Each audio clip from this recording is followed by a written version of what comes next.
faces. There you go.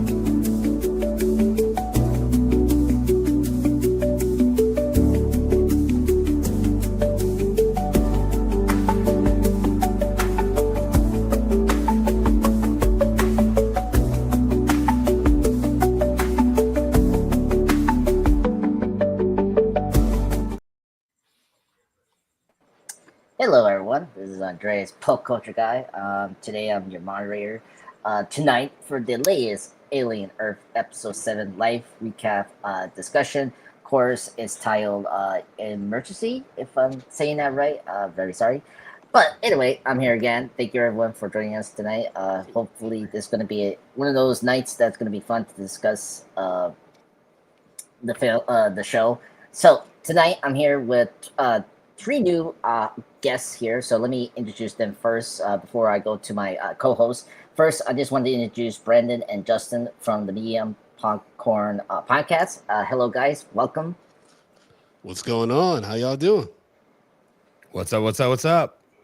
Awesome. We're better off now that you guys are here. Yes. Appreciate it. Yes. Yeah, appreciate you jumping on. Yes, because we need a lot of Alien fans, or just in general, just pop culture people to discuss this show. And our next guest here, of course, Kent from the Mad About podcast. The Mad, because I'm thinking of Mad About You, the TV show from the '90s. So I'm very sorry. Yes, Mad About Movies podcast. There, Kent. Yeah, hello, amazing, awesome woman. Kent, welcome, sir. Hope you're doing good. Thanks for having me. Doing great and excited to talk some Alien. Yes, awesome. And now I'm going to get to my co-host. Of course, JF is TrueKnowledge. He's the co-host of the MCU Bleeding Edge. And next to him is Cyberneticshark, of course, another co-host of the MCU Bleeding Edge as well. And I'm new to the crew as well, so I've been the co-host, the guest co-host of the MCU Bleeding Edge for the last 3 years, which is crazy. So I'm very honored to be part of this show, and thank you, Cyber, for that. I was trying to be sincere now, and now it's just like a fool. Do we get an opportunity to have a little blurb or something like everybody else, or do we just get our names announced? No, you can do it now. My moment is destroyed. Okay. Go ahead, Jeff. You go.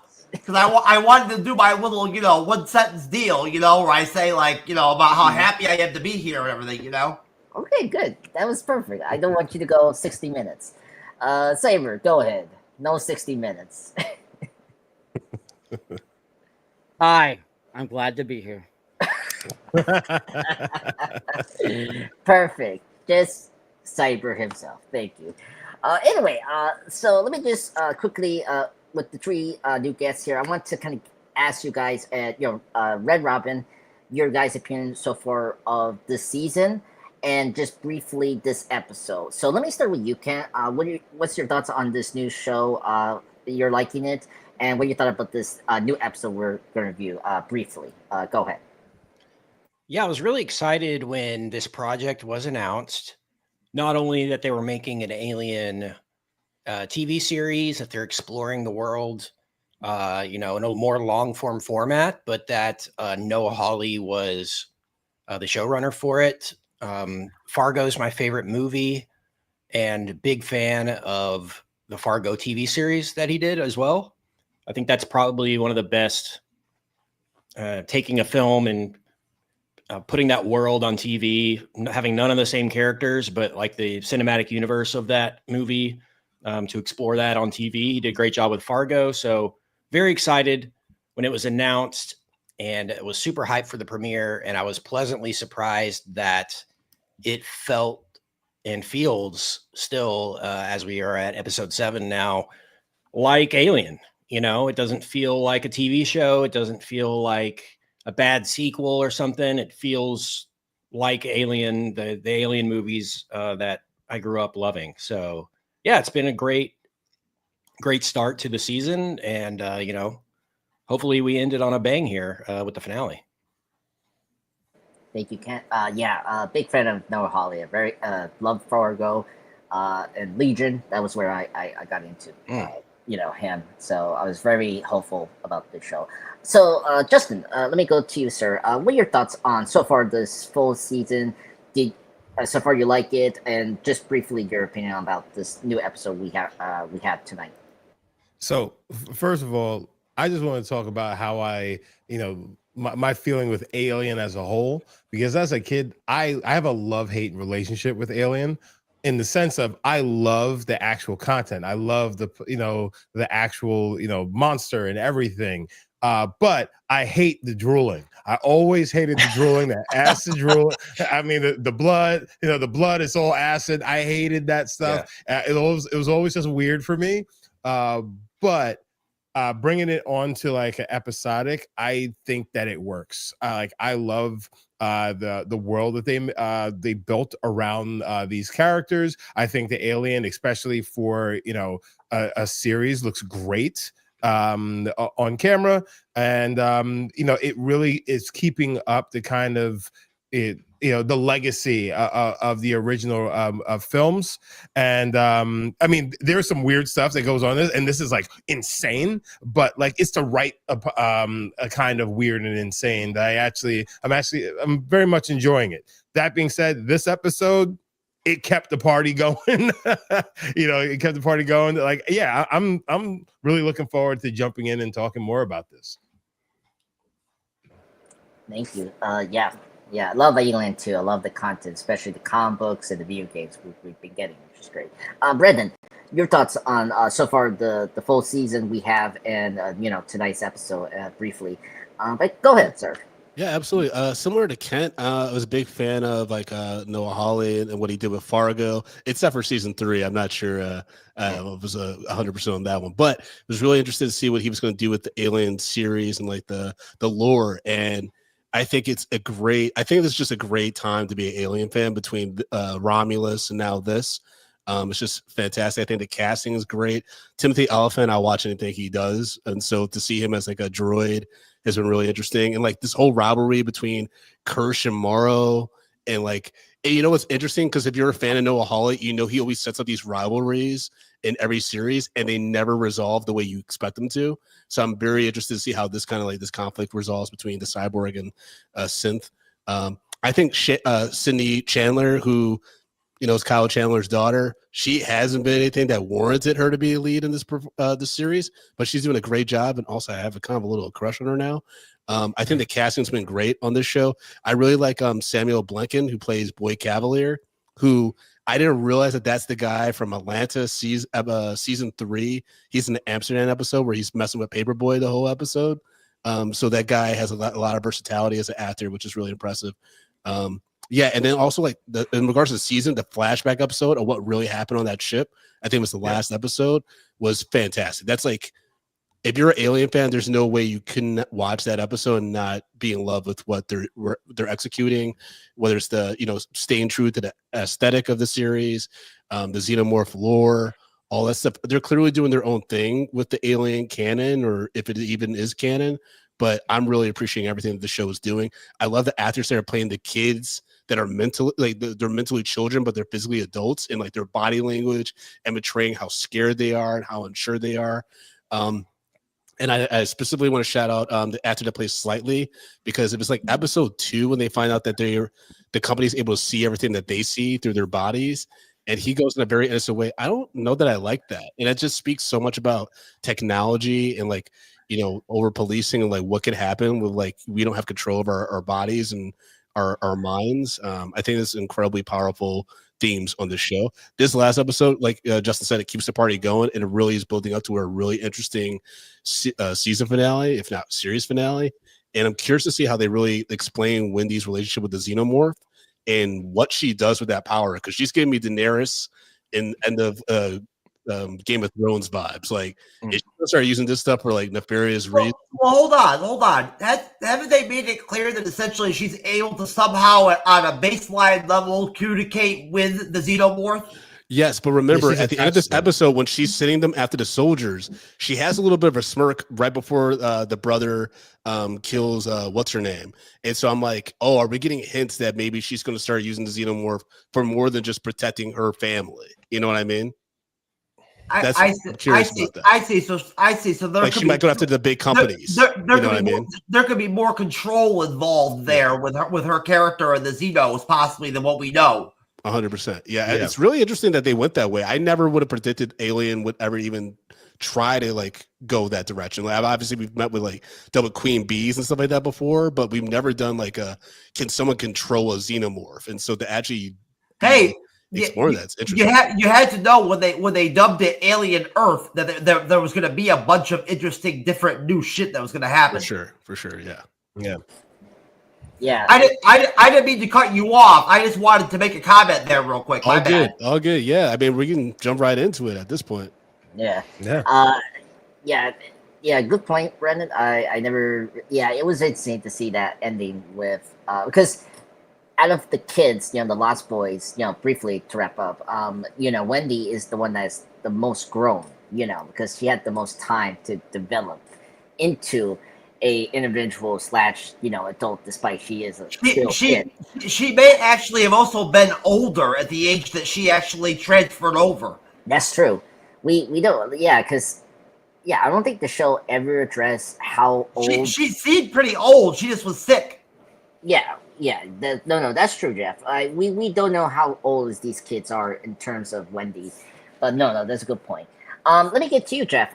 Just your thoughts on episode 7, just briefly. What you thought about it? Is good, bad? Go ahead, sir. Well, I didn't mean to cut you off either, sir. I was just trying to, lend a hand. You know what I'm saying? As far as we're all participating in Alien Earth together. You know what I'm saying, and enjoying the experience, as a whole. So, we got to back each other up. You know what I'm saying? Because a lot goes on. There's a lot of character names. It's hard to keep up with them.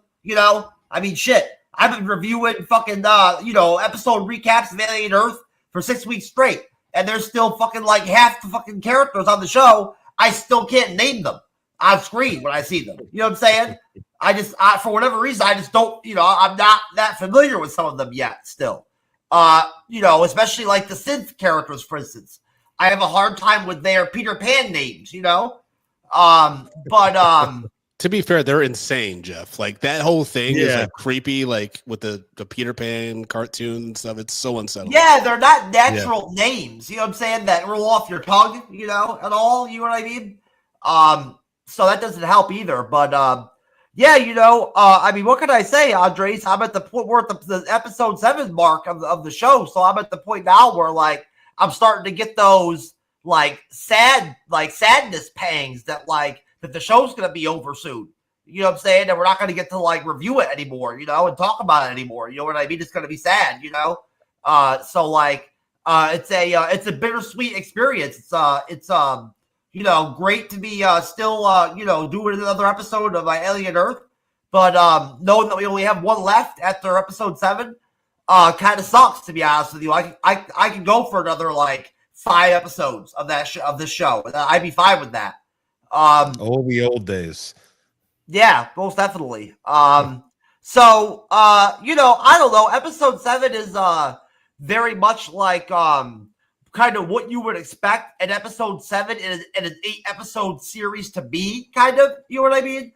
It sort of does the kind of things that are necessary to do in a television show sometimes, in terms of like tying up certain storylines. Rounding out certain characters or certain dynamics between characters and things like that.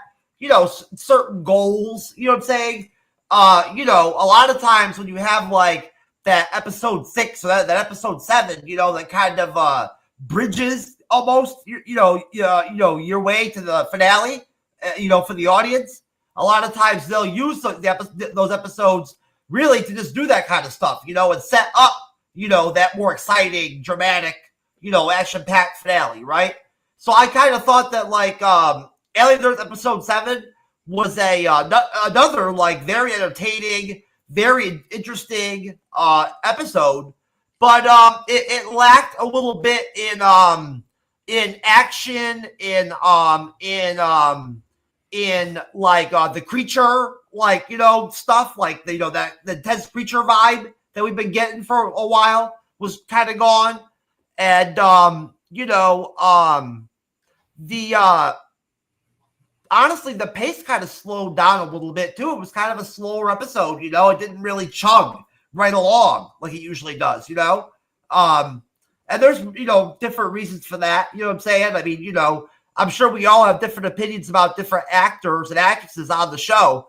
I have no problem or no qualms with the actor that plays Joe, because he was exceptional in the first season of Andor as Remick or whatever, you know, that wrote the book, you know, and then died on the heist siege, you know, arc. He was great. And I like him as an actor, but so far, at least in season 1, Joe as a character is kind of disappointing a little bit, you know, like he doesn't really do much, you know, like nothing really happens with him. You know what I'm saying? Like, you know, like we get it. Like, you know, he wants to be with his sister or whatever, right? And he wants to like go, you know, go do their own thing or whatever, right? I get that. He's a nice guy, and he's got some training or whatever, right? But besides that, I mean, it's just kind of whatever when he's on screen, you know?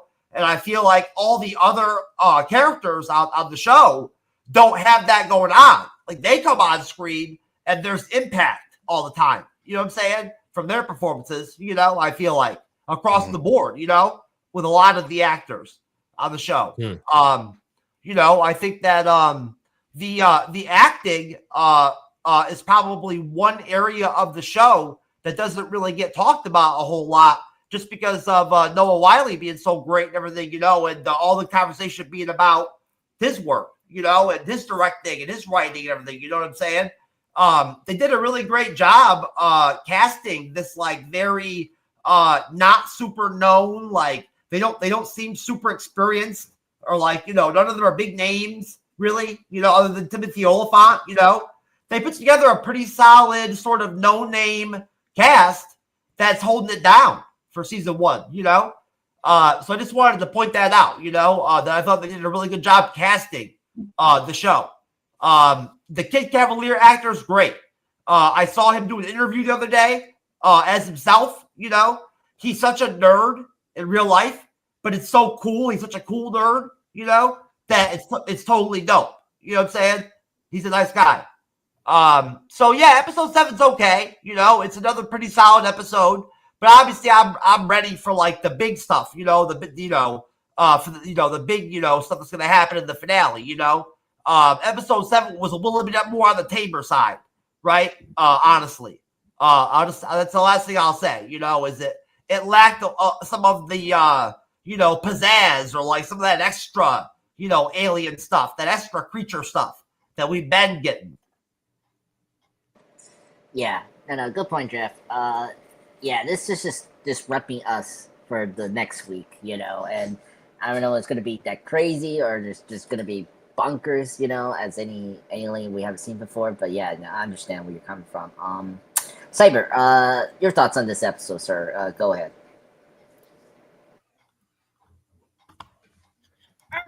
So this episode is not shabby.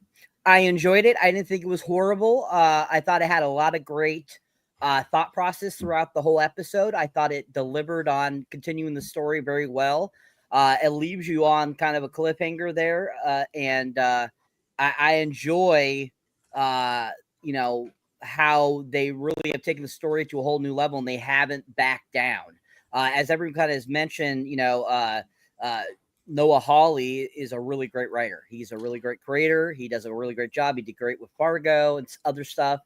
And I think he delivered on bringing Alien Earth back to kind of its roots to Alien franchise. I know a lot of people have had a hard time with the Alien films over the years, especially Prometheus, Alien Covenant. You know, a lot of people think those are horrible. They also think Resurrection's horrible. And stuff like that. But I think overall, the Alien franchise has always been a very entertaining franchise. And even if these movies aren't the greatest and perfect, I think they still deliver a really fun, fantastic kind of like storyline.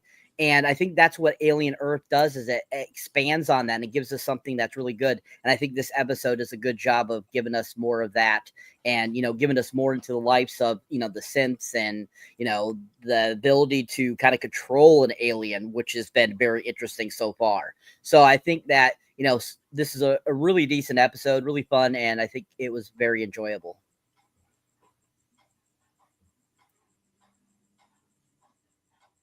Thank you, Cyber. Okay. Sorry, I was doing something here. All right. So let's do the recap, folks. So let me explain it. You three new guests, let me explain this very quickly, and it'll be easy. So I'm gonna just do is, step by step, the episode we had here. I'm gonna break it down, and then I'm gonna stop.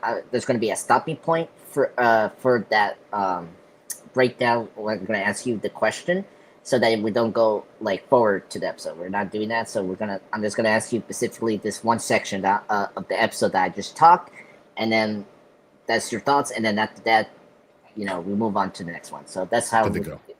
Good. So let me do it now. So all right. So let's get into the beginning. It was first off, one thing I love about this show. I've been repeating it over and over again because I just love it. I love that they done such a great creative way to do the recaps in such a visual way. If you've been paying attention to the show, I really like it. It's just a few clips, from the episode from last week, but mostly, today, the episode, to kind of give you the sense of what's going on. And I really like that because we right away kind of enter in the last moment we got from last week was slightly, that he successfully got someone get affected by the facehugger. Obviously, unfortunately, it was Arthur, who is the husband of Sylvie, who is played by if you haven't seen the show Miss Fisher's Murder Mysteries, or her as the lead from Babadook, which is a great horror film in 2014. And so slightly hiding Arthur's incapacitated body in the room, but Smith, his buddy, enters in and asking, "How you doing? How you doing, sir? Or brother? How you doing?" And then he finds the body. And he's like, "Oh my God, what's going on here?" And then the kid, slightly explaining his situation to him about, Marrow, his family, and he telling him to get a human to get infected by the facehugger, the monster that he saw, in the beginning of the season. And so, Smith, who's, a great friend to him, helps him. So he convinces him to help him to take the body to the beach, where they're going to meet, where they will deliver the body to Marrow. And then at the same time, as the security re-contains the flies and cleans the lab, here we get Wendy is disgusted by the company trying to cover up death as an incident. And this is going to be the starting point right here, guys. And just giving a little note, that's again we're seeing briefly Wendy's evolution. Andres, I couldn't hear you. What did you say the ending point was? The scene where Wendy is discussed by the company trying to cover up Ike's death as an incident. Okay, yeah, all right. During the lab. So sorry about that.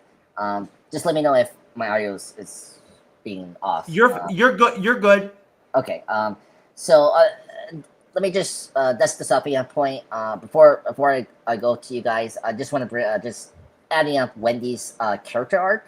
Because we kind of saw that last week when she discovered that Sylvie erased Nib, the redhead chick, memory and all that. And so you're seeing yet again this, now more disgust, and you're seeing her now being acting more like an adult here. And so really cool. They're well.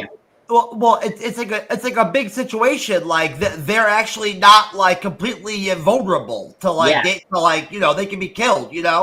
Yes, that is true, and and that's also the reason. Yeah, and so let me get to you guys first. So let me go to you, Justin. What are your thoughts about the beginning up to where Wendy is in the lab seeing Ike's body being disposed of and being discussed about the lies she has to take over. So go ahead, sir. Well, I think, I mean, it kind of is what it is, and, and obviously as the episode goes on, we see how much that plays out into, kind of how her character is slowly starting to change. But that's the beginning, that's as she's starting to realize, what's really happening here and who's really behind this. Well, not necessarily who's really behind it, but like, how they're being played. Yeah, I mean, that's kind of just, I was like, okay, this is the starting point. It's just like, so at that point I knew that she was going to go somewhere toward the end. Like that foreshadowed how this episode was going to end for me. That being said, the two guys in the room, would do the face hugger on. They have just such great chemistry. And like they can hold a scene together. Like it's almost like they took a comedy duo and then they just slammed these guys together. They're just like, hey guys, do what you do, and then just run away with a scene. Like I really love their back and forth all throughout the series at this point. And then just knowing that like there's just this guy laying there with the freaking face hugger on his face, and it's like, hey, we got to get to the beach. We got to do. It's like, all right, and it was a nice comedic scene, which actually I think really evened out everything that's going on with the Wendy character. Thank you, Justin. Brendan, your thoughts on the beginning up to Wendy in the lab being discussed about lying to her friends about Ike's death. Go ahead. Yeah, I mean, there's not much to add to Justin's thoughts. Like it was all just a bunch of things that were building on top of each other. The distrust of what's really going on with Prodigy, and whether or not the kids are going to actually be able to execute getting rid of the body. I'm also really curious to see where Kirsch's story is going. What's his ultimate end game? Because we're always with like the synths, like the David character in the Prometheus series and things, they always have like different ulterior motives. And I'm really curious to finally reveal what's going on with Tony Oliphant's character. So this is just like, him seeing them trying to drag the body and tell him to take the service elevator and stuff. You're just like, where's this going? But yeah, like just like what Justin said, it all like kind of everything that's going on with Wendy kind of predicted how the episode would end, especially with the xenomorph and her relationship with that. Yeah. Yeah, no, I agree.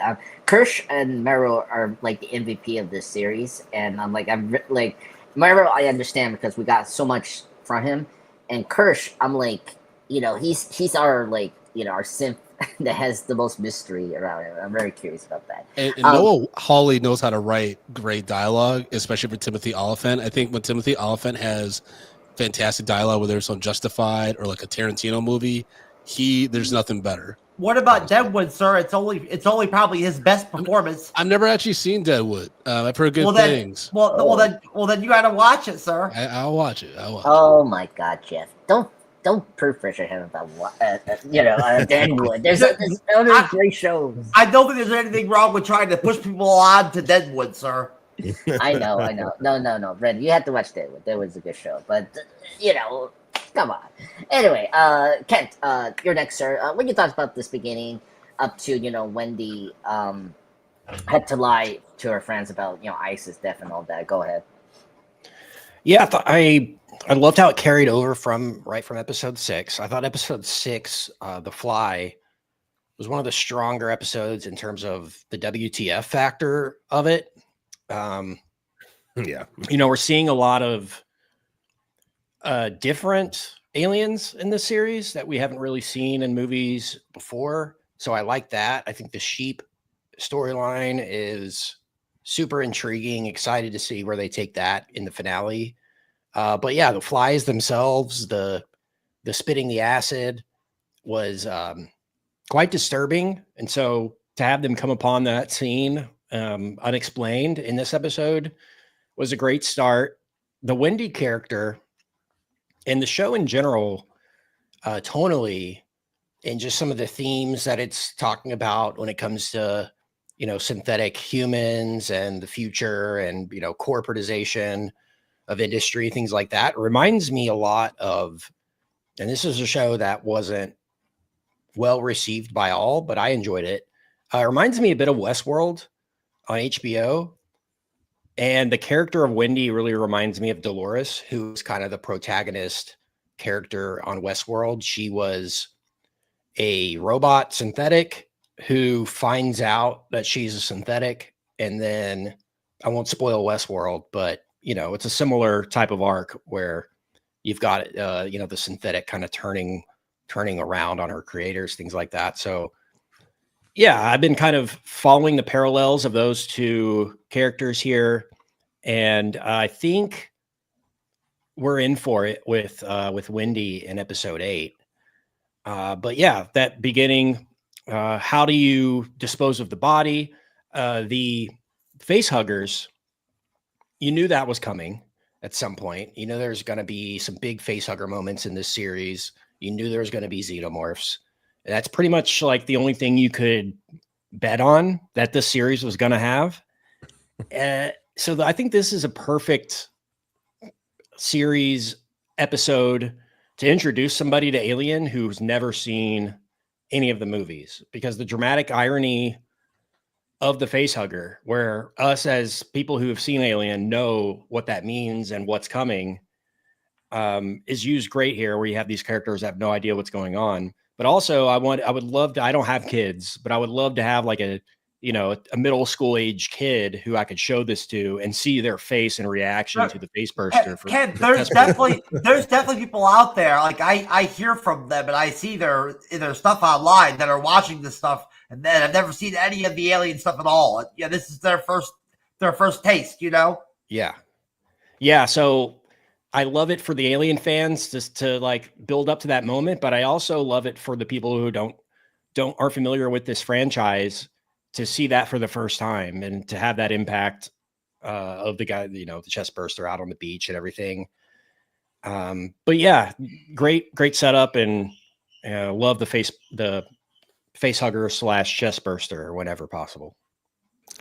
I do think that the face hugger was being rather diabolical, but not only hugging the face and doing what they do, but then also wrapping that tail around the neck and giving a choke at the same time. It's like, come on, like you already got the face. It was beyond that. They added a lot of audio stuff to it too. Like you really could hear it on his face. You know what I'm saying? They made it to where you could hear it. You know what I mean? But you can't always do that with the face hugger. You know what I'm saying? Yeah. But in that scene, you could hear it, and kind of making sounds and stuff and moving around. You know what I mean? And every once in a while, if you paid attention, it would move and twitch and shit too.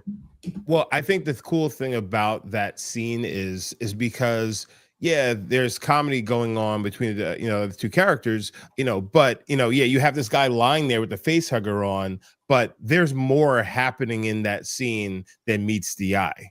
And like Kent was saying, is like, we've seen Alien, we know what's coming. But like, if you don't know, you're just like, oh, this alien just stuck on this guy's face. Get it off. Like, no, it's not everything's gonna end nicely here. Well, but they talked about that though in the first episode, right? Where they talked about how they tried to cut the face hugger off the captain, and they ended up basically decapitating him. So they kind of established early, like, you can't just rip this thing off your face. Yeah. And stuff. Did anyone else think that we might get a really freaky xenomorph when Slightly tried to pour soda or whatever that was down the guy's mouth?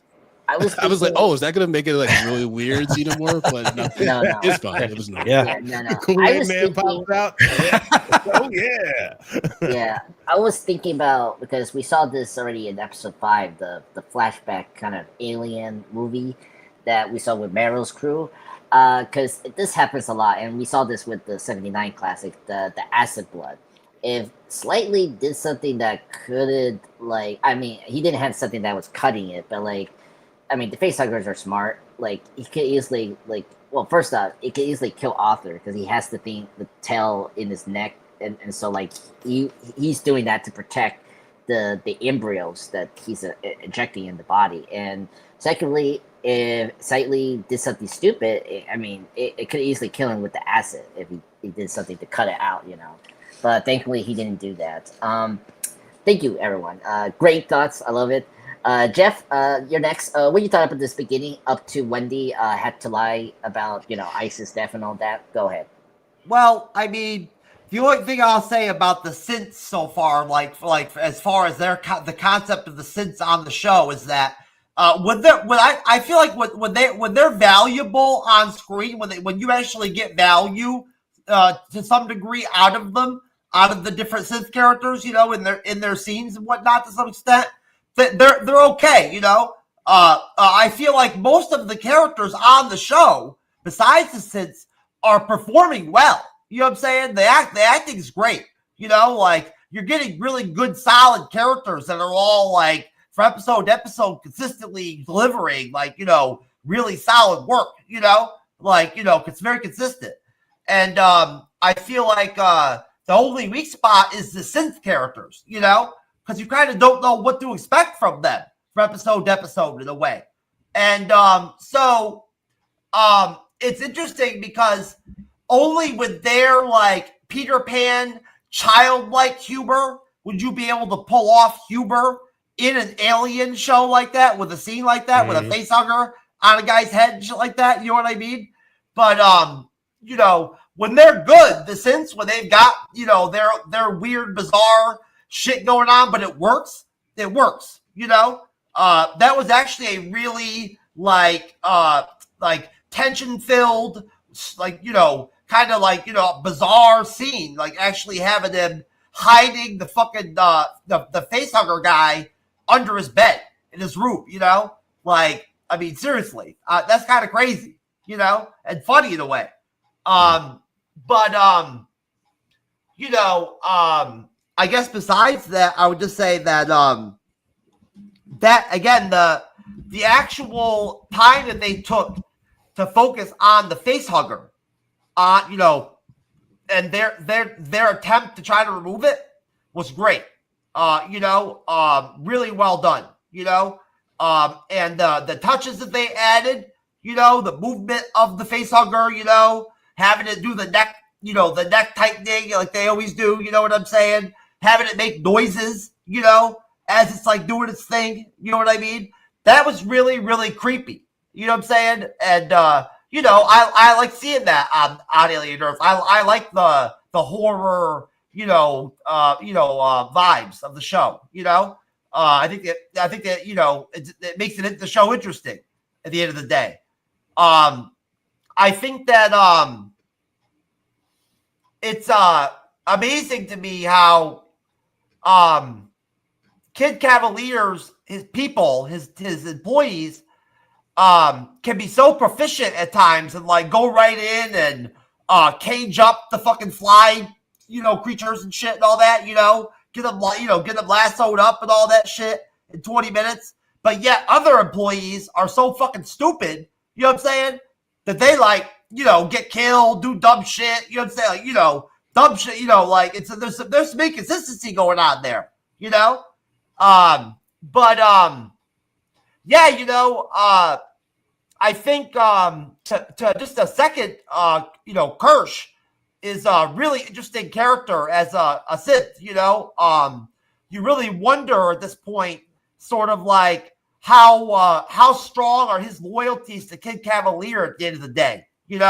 Like I mean, he is a Sith, so I mean, technically he is a machine. He is owned like by the corporation, I'm assuming. You know what I'm saying? Like, he's not a free-willed creature or being, he's not human. So like he's almost property. You know what I'm saying? So you'd think at that point that would make him to, a pretty much a diehard loyalist, for the corporation and for Kid Cavalier. We'll see, right? But the way that Kirsch is getting played so far this season, he just has this certain edge to him, like this, that gives you this impression that there's this small possibility that he might consider making like a backyard deal with Yutani or something. You know what I'm saying? Like you never know with him. You know what I'm saying? He seems to have a very strong like sense of like free will. and like independence for a synth, if that makes sense, right? Yeah. Yeah.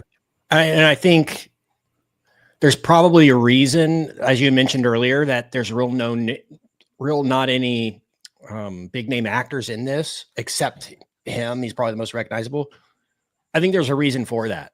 You know, I think that probably that character is very important to this overall thing. A lot of really good shows in the last couple of years have been casting like that with all their casts. You know, a lot of no-namers, a lot of young actors. You know, getting roles. You know what I mean? House of the Dragon. My point is, like, if that's the approach, couldn't anybody have played him? And it's not Timothy. They're not spending the money to get Timothy Oliphant on board for this. You know what I'm saying? Like, I think that's probably a character we need to be paying very close attention to. Yeah, I also do think though it's like an FX family thing. There's a lot of folks on these shows that are like popped up in a lot of different FX projects. That's true. Yeah. That's like the kind of thing I kind of admire about the casting in this. I'm like, oh yeah, that guy in that little role in that thing, or you know, Timothy Oliphant's been in a bunch of FX stuff. Like, you gotta have that one big name as a TV show, and that helps a lot. You know. Yeah. Yeah, because that also keeps the production costs down. You know, you have that one guy, and then everyone else, you know, comes down to like what, the second or third season. See however long their contracts for, then they get the pay bump, you know, afterwards. But that one guy, he's going to be the driving force to kind of keep this show moving as far as actually getting greenlit by the network anyhow. I don't want to overdo it or anything like that. And the last thing I'll say, honestly, is just that I think it's actually some very like daring, very surprising casting for Timothy Oliphant to play a character like this in Alien Earth. You know, I would have never expected him to play this character if I didn't actually see it and then it happened. You know, it would have never occurred to me that his next role or something like that would be something like this. You know what I'm saying? I think especially because he has great charisma, and then this character is so muted, you know, being like, you know, but at the same time, you know, he's so recognizable. Like he's giving me a Billy Idol kind of feel, like in this role, slash like Snake from Metal Gear Solid. So it's just like, you know, it doesn't matter what he does, he's always gonna shine a little bit. Most definitely. All right. But anyways, I'm done. Awesome. Yeah, I mean, Kirsch, you know, someone brought up Prometheus and Alien commented, like, he's definitely the David of this series. Like, just, like, in general, like, I mean, even David had, like, a blonde hair during the first film, you know, Prometheus. And I think that's the whole point about his character. He's this very, like, ambiguous character. Like, he's not in one side or another, you know? And he just is probably doing it for himself. And you know, I'm very curious what's his motivation, his worldview about the humans, and in general, what's going on with the synths, you know, the hybrids. But anyway, Cyber, your thoughts in the beginning. The end point is on when the you know, discussing with the kid about lying and you know, keeping the secret of Isaac's death from others. Go ahead. Let's see here. I mean, the beginning of the episode is pretty interesting. I mean, it leads right off with, you know, them trying to get rid of Joe's body, and you know, of course, Slightly is trying to do it himself, and then all of a sudden, his friend pops up, and he at first he's like really against it, but he's like, oh, you just gotta help me, you know, telling him basically a lie, and he decides to help them, and they're trying to make their way through, and then Timothy Olympus pops up, and we see him kind of dealing with the situation in the room where it all happened, and then he sees them trying to get out, and he helps them get to the beach, and you know, basically that leads them to walking through the forest, you know, to get to the beach, and somehow I don't recall seeing it, but apparently at some point they drop the body, and the head hugger pops off at some point and dies, and it falls out of the tree. And I'm like thinking to myself, I'm like, how the hell did it get up in the tree and fall on them? I don't get this. So apparently I must have looked away for a second or something and missed something. I have no idea, but I thought that was kind of odd. And then all of a sudden, Joe's fine, and he's like, "Oh, what's going on, guy?" And they're basically trying to get him to the beach and everything, while he's still alive, and the thing hasn't popped out of his chest yet.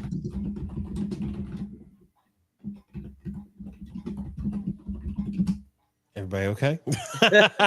Is someone typing? Somebody's typing. Oh, that's all I heard. Is there a xenomorph around just running a scatter? Anyways, so I mean, then unfortunately we get the demise of Joe. The xenomorph pops out of him, and you're just like, I was like so sad. I was like, oh, not Joe. Cyber, he didn't go that far at all, man. Oh, he didn't? No. No, I was like, not even close. Not even closer. Just up to Wendy, is in that lab and she's talking to the kid about, keeping Ice's death as a secret, and then she got so upset. That was the end point, sir. The beginning part. He's excited. It's okay, so you got excited. He's excited. Right? He's excited. No worries. I thought that all was in that section leading up to that part for some reason. No. It's. Anyways, I mean, getting up to that point, I thought that whole section was stupid. I didn't care for it. I thought it didn't do anything for the episode. I'm sorry, but Wendy getting upset about everything is driving me nuts. It's kind of stupid, I think. I think it's kind of dumb. I mean, she has, she decided to allow herself to be her mind to be put into a synthetic body because she was dying.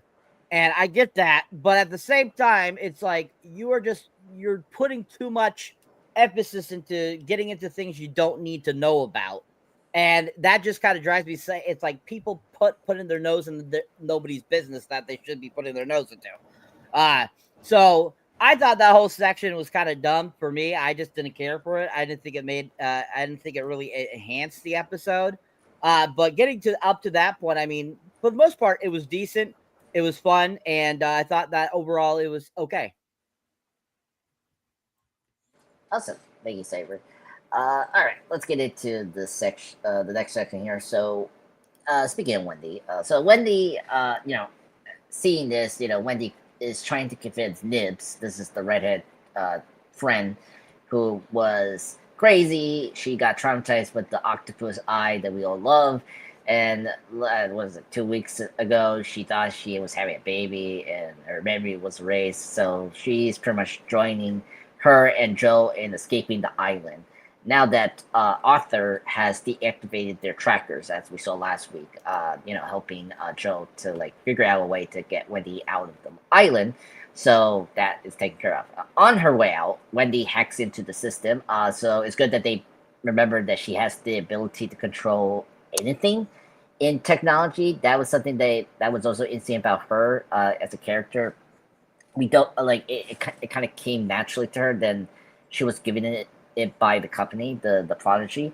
So she hacks into the system. She released the grown xenomorph in the lab and killing the many scientists in that room. By the way, that scene was great. It's like soon when the red light happened, like the one female scientist sees it and she looks, oh shit, and then bam, jumps out and then attacks everyone. Crazy. And then we get here, this is where Kirsch comes in. He finds Slightly and Smith trying to take Arthur's body, but to their surprise, he actually helps them to take a faster route to the beach. Was kind of interesting, but then it makes kind of sense.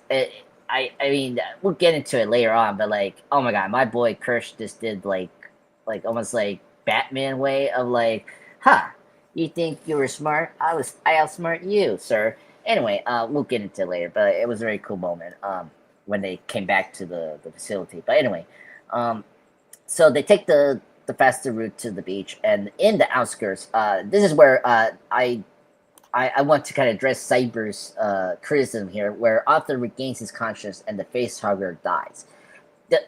There's no first off, Cyber, no, you didn't miss anything. It was a weird cut. So they were carrying the body in the forest. They heard the soldiers coming around, so they dragged the body, left it in this one corner here, so it was there, and then they hide in this just the other corner here in the the bushes, and then it was like 2 like 2 or 3 seconds. The soldiers pass away.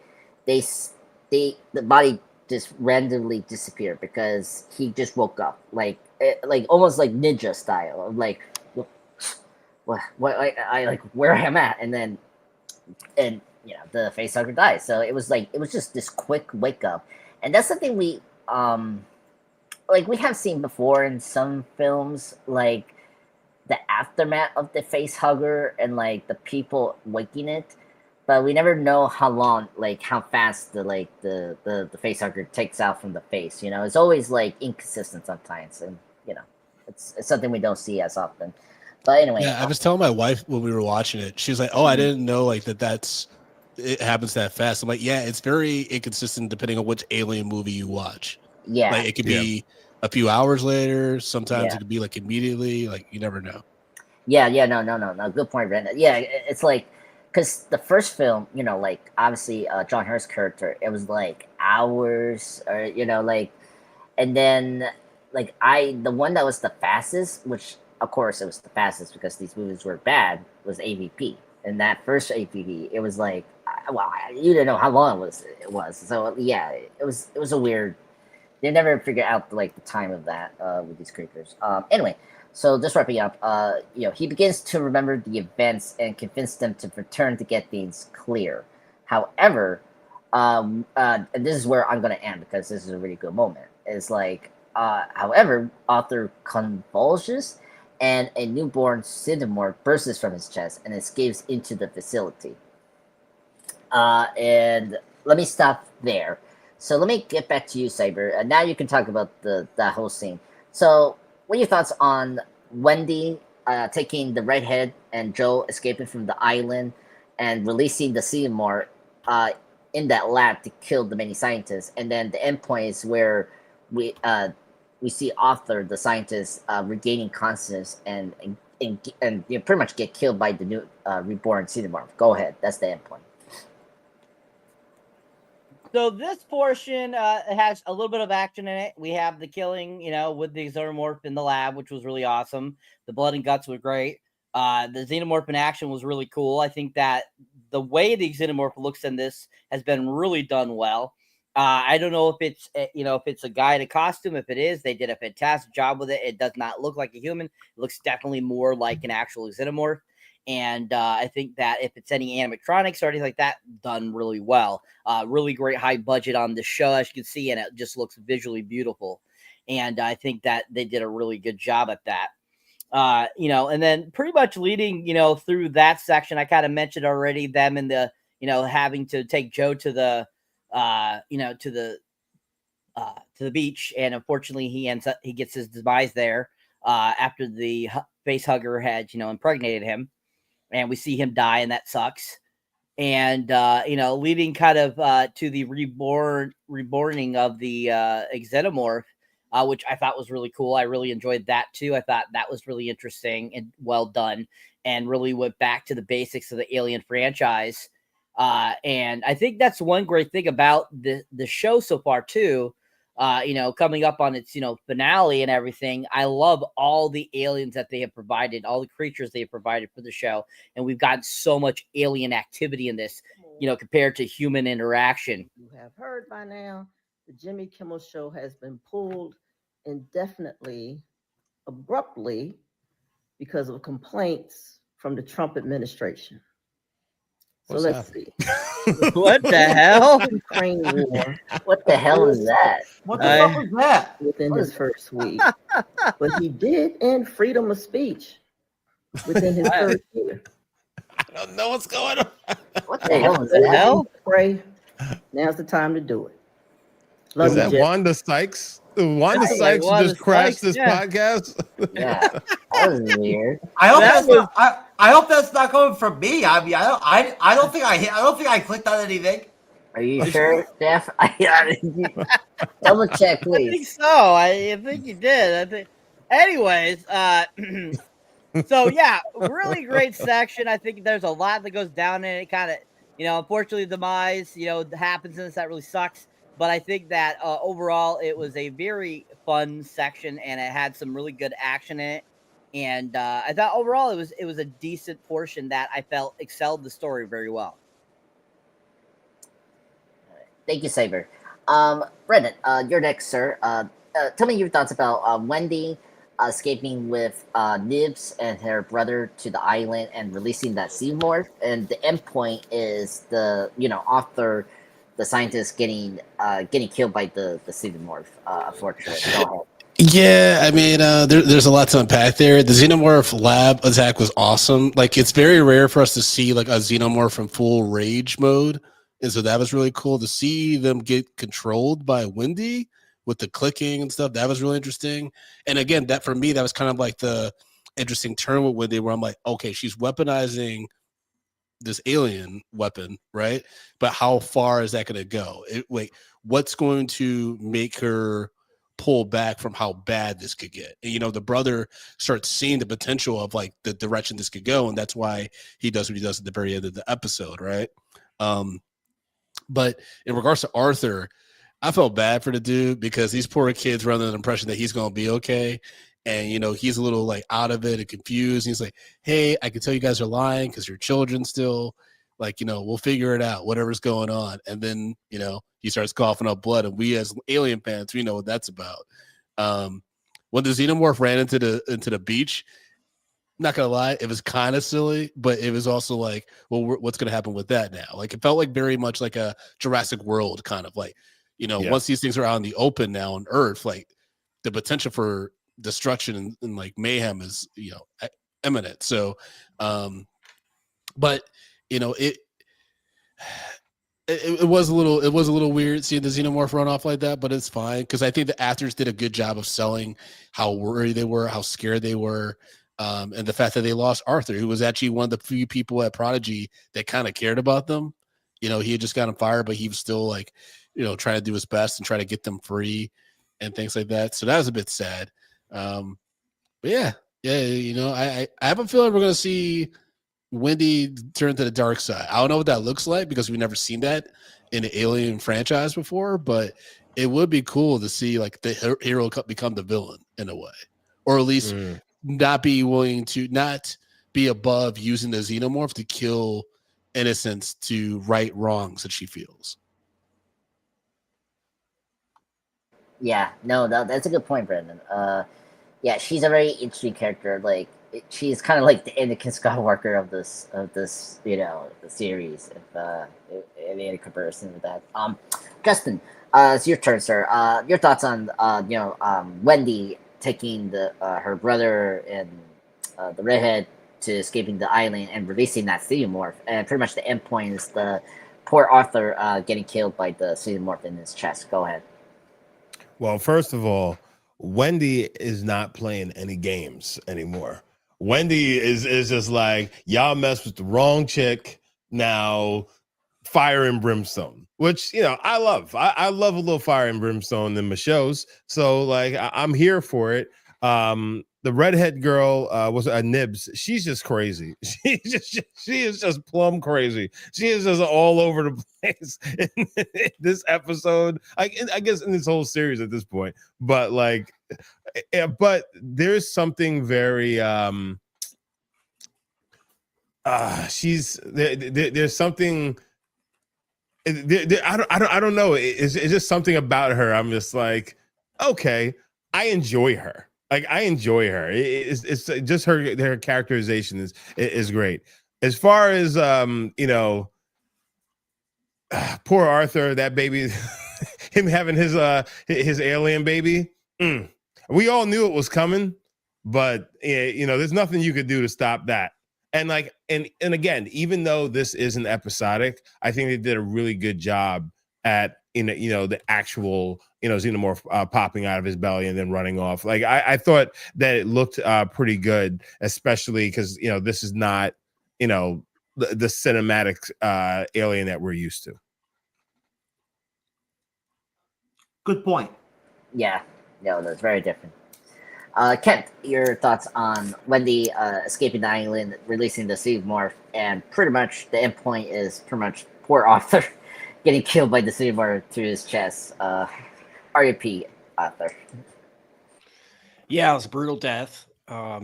as they usually are in this series. I'm excited about this episode because it felt like in this moment in particular where they go out of the lab and they go to the beach and they're kind of in the real world. When the series was announced, I feel like Alien Earth is so open-ended, right? It can be anything. There's so much on Earth. I mean, is it going to be xenomorphs in New York? Is it going to be Amish community with it? You know, like there's so much you can do there. This felt like the first episode that truly broke out of the lab, broke out of the corporate environment that we're used to seeing in alien movies and properties, things like that. And like, okay, now we're in the real world. Now the xenomorphs are out. Now all hell can theoretically break loose. And I thought when the chest burster bursts out and scurries off into the woods, I was like, okay, this is the thing that's gonna get the xenomorphs into public society. You know, like this thing's gonna never be found. I don't want to spoil the end of the episode, but yeah, I love seeing. And you mentioned Jurassic World, remind me a little bit of Jurassic Park 2, The Lost World. You know, at the last 15 minutes of that, where it's just the T-Rex running around the city, and you have that juxtaposition of this crazy monster with, you know, normal society. So I'm hoping they lean into that a little bit more, you know, in the second episode, and you kind of see the mass chaos that this could actually cause. You know, they're trying to keep it contained right now, but I feel like at some point the bubble's going to burst, and this is all going to be, you know, aliens taking over the world scenario. I'm with you. I love the xenomorph in this show. I think we're finally at a point, probably technology and, you know, lessons from the past, where the xenomorph just looks awesome now. You know, there's always a time in the 70s, even when James Cameron was doing it, like it was always a guy in a suit, and you could tell that, and they had to shoot it from certain angles and certain lighting and things like that. Now it feels like we can put the xenomorph in the middle of the day outside and it's going to look awesome. It's just the way they are shooting it, the way they're cutting around, you know, probably the blending with CG, all that stuff. I think we're at like an all-time high on just xenomorphs being freaking badass and a huge threat and scary and all that kind of stuff. So love how the xenomorph is finally starting to be a main character in this show. And the communication thing with the xenomorph and Wendy, you know, you got to, considering her origin, you got to think maybe this is all part of the plan. So I'm with you. I'd like to see maybe he'll turn at some point. But yeah, I think the fact that she can communicate with these creatures is not divine or anything like that. I think it's probably, you know, on purpose. So we'll see where that goes.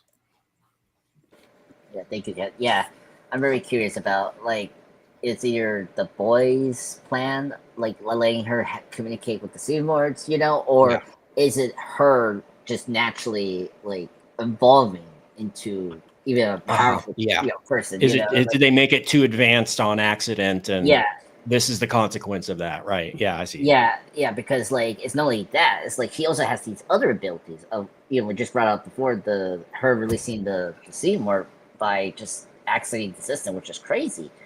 Anyway, Jeff, your thoughts, sir, on Wendy escaping the facility with her brother and the friend, and pretty much releasing that big xenomorph, and pretty much the end point is the.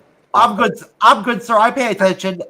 You know, yeah, Kent made some good points. You know, everybody's making good points, but Kent made some good points. The Xeno looks great. They're showing us the xenomorph in different environments for the first time ever than we've ever seen before. You know what I'm saying?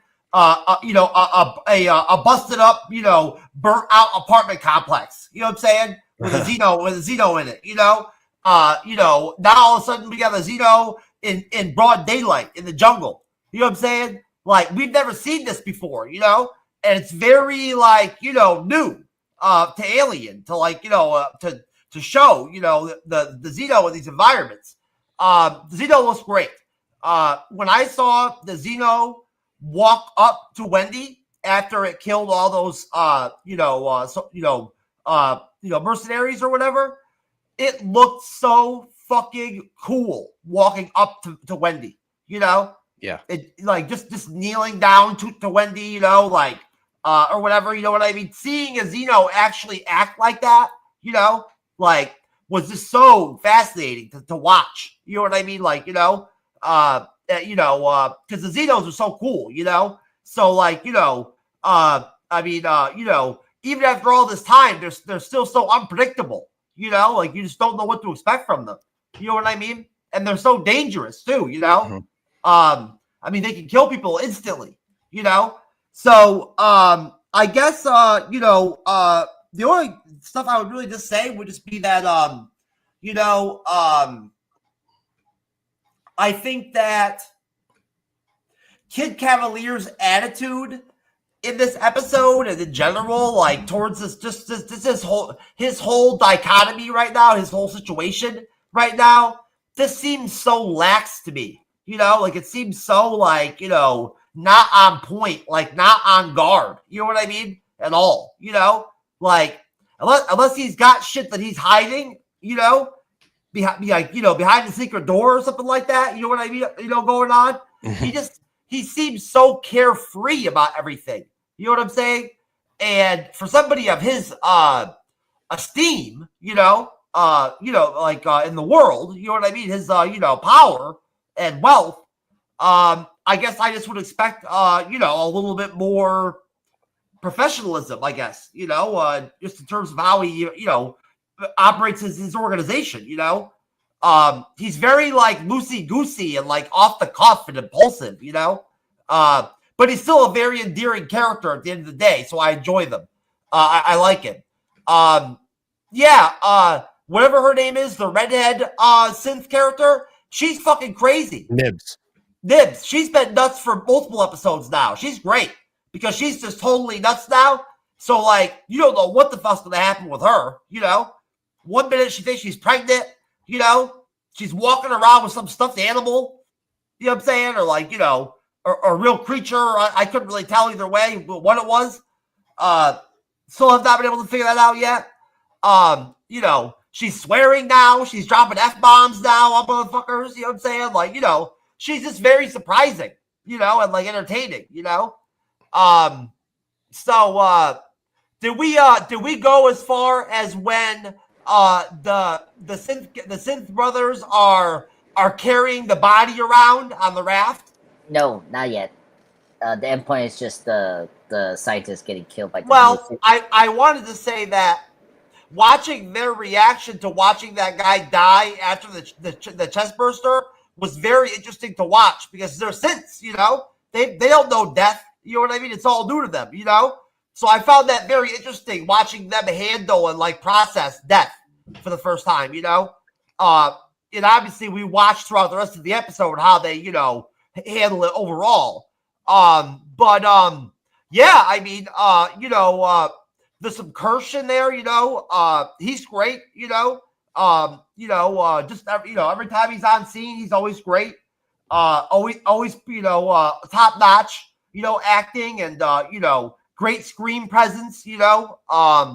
You know, I mean, him actually like, you know, seeing like, you know, the synths with the body, with the fucking face hugger, you know, and then just letting it ride is so Kirsch, you know, that he would do that. You know what I mean? Yeah. He like, even though he's a synth, he just has this like, I don't give a fuck attitude about him, you know, which is very different, like, you know, compared to what we've seen with synths previously in the Alien universe, right? But I will stop there, sir, since I know we got to let people go here soon. Yeah. So let me get through the last section for you, Justin and Brendan, and then you guys will go. They've got to go by 11, Andres. They're not going to have time for that. Yeah, that's true. Well, so what do you want me to do, Jeff? Just Brandon,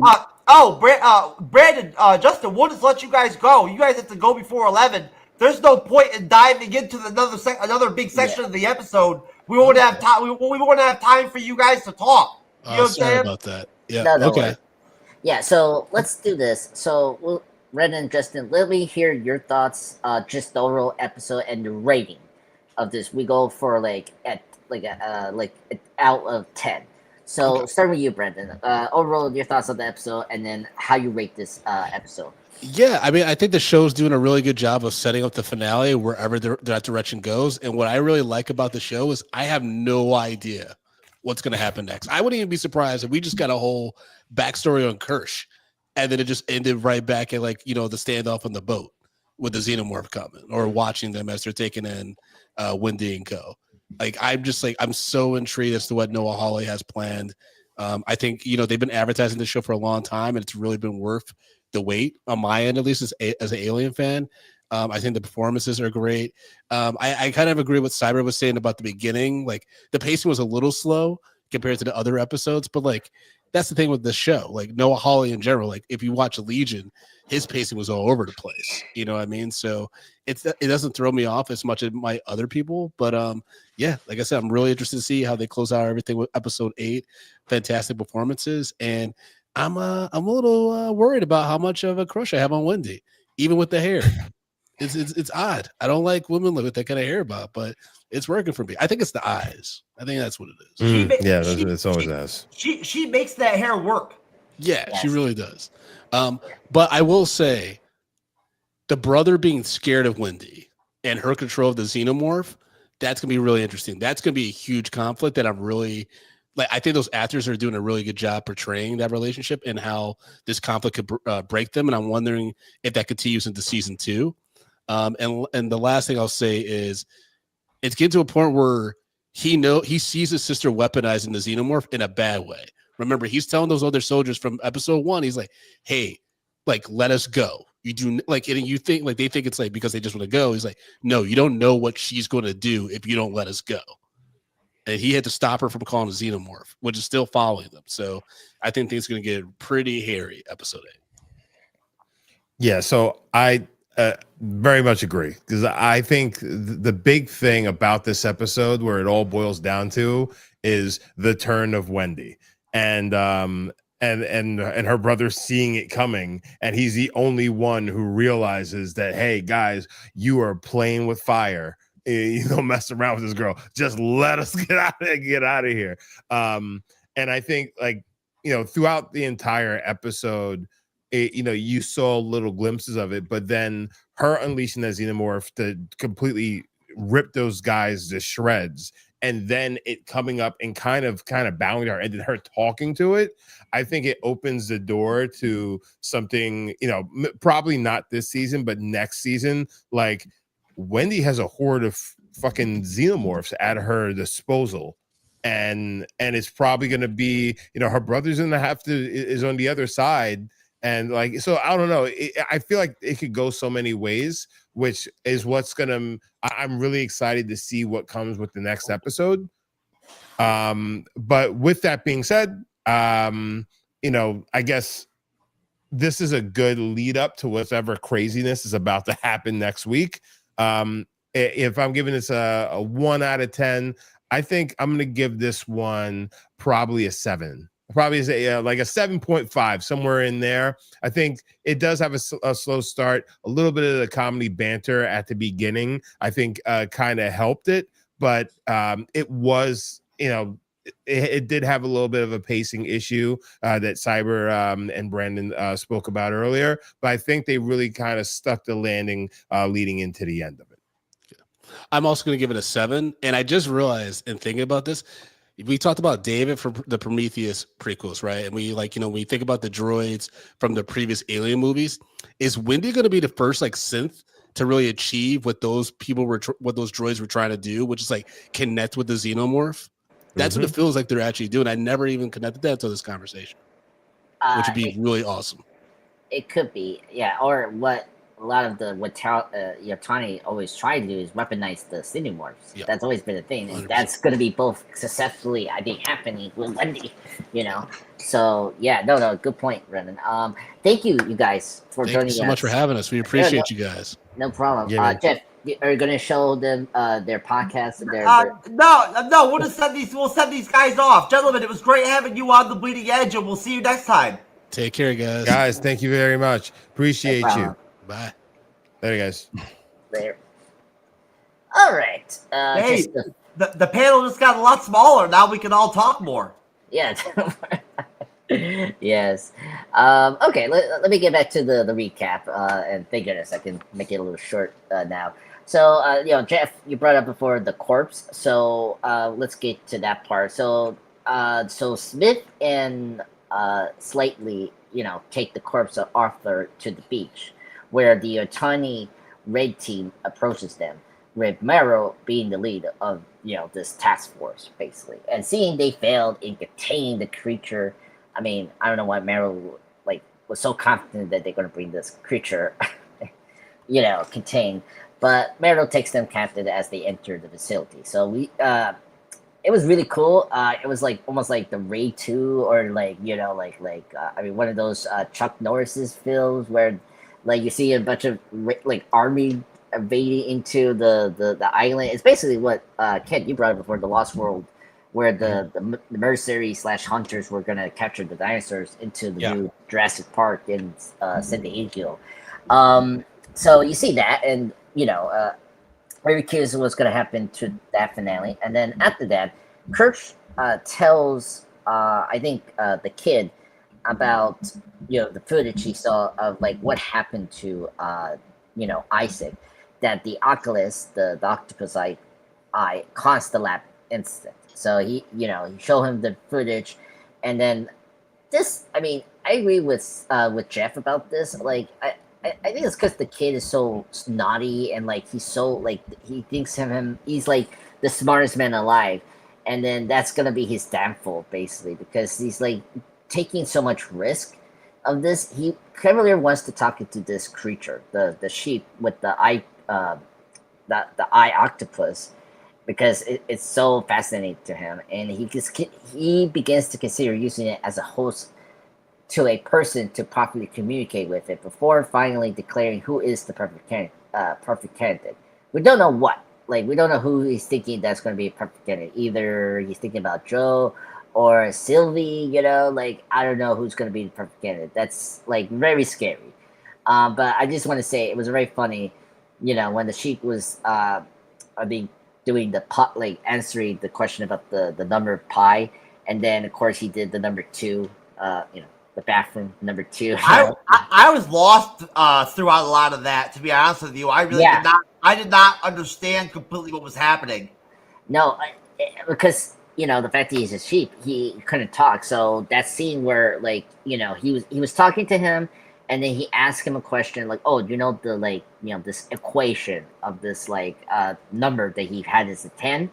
He did by stopping in a Morse code or something like that.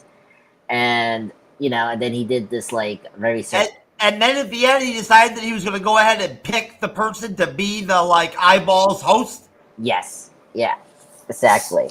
So that's what happened. And so Alien Earth is deep sometimes, man. At the end of the episodes, a lot of stuff happens. You know what I'm saying? If you get distracted even for a minute, you get fucked up. Yeah. No. I understand. Yeah, this whole scene was so out there. I mean, it's crazy.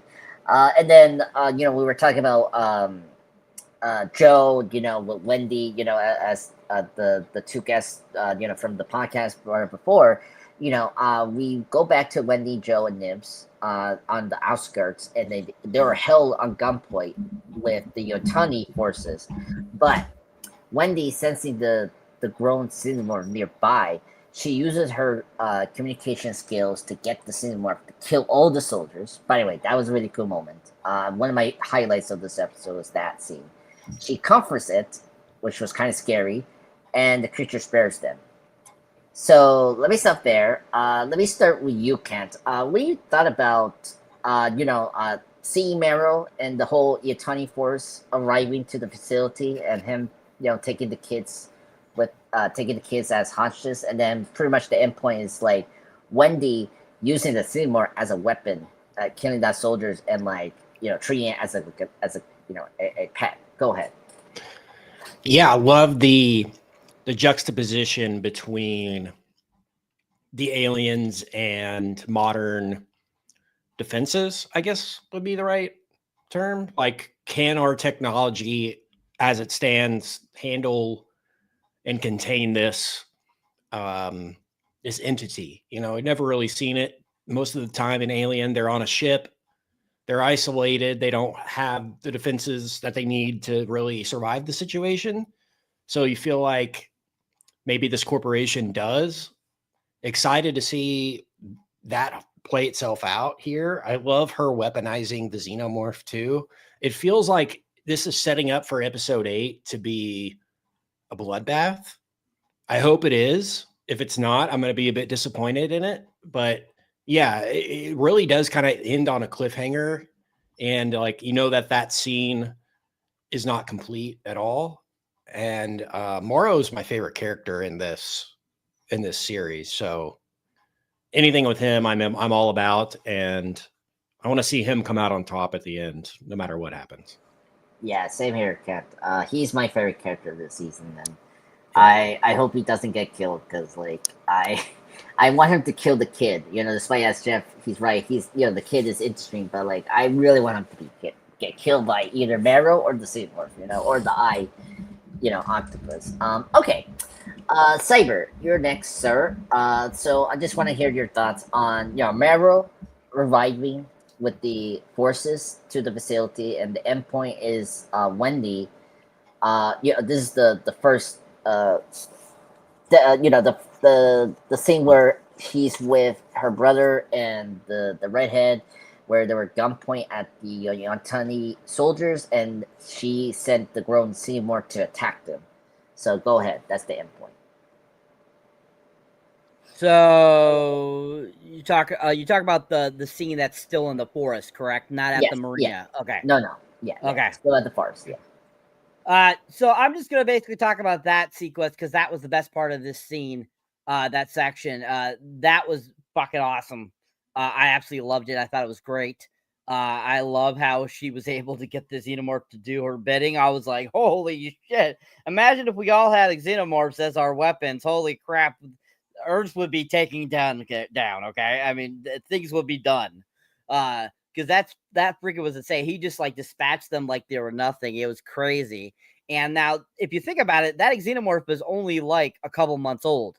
So that thing is lethal at any age. So it's kind of like you're thinking to yourself, like this little baby is able to do that. Like, what the hell? But I thought how they did the choreography and the fight sequence there, and how they showed it and stuff was so well done. I loved the execution. I love how it just like was bloody here, bloody there, and just really accentuated how vicious the xenomorphs are and how deadly of a creature they are.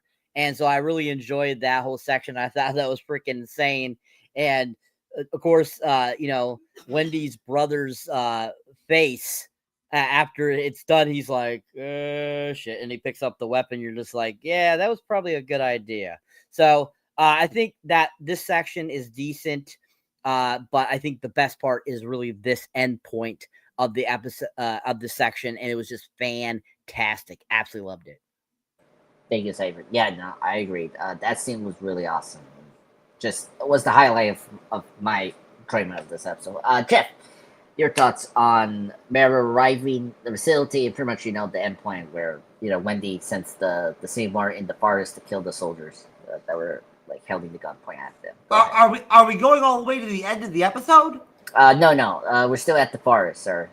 Like there's the scene where she's calling out that grown xenomorph, and that attacked the other forces that they were. You mean when they're first actually confronted by Moreau's like mercenaries or whatever? Yes. Oh, okay, yeah.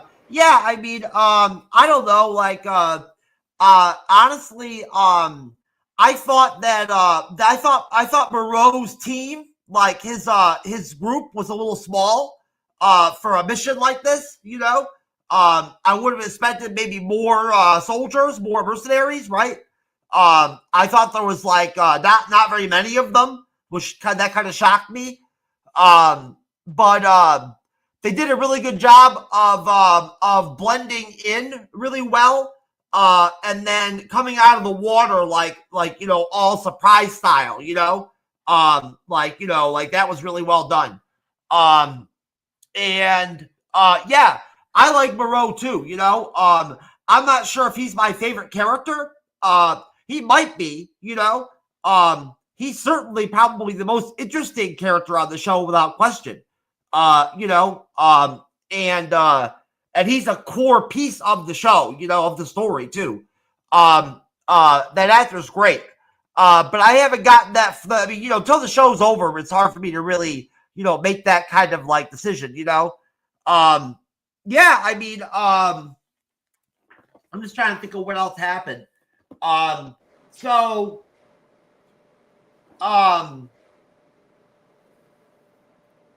having like an episode brain fart all of a sudden.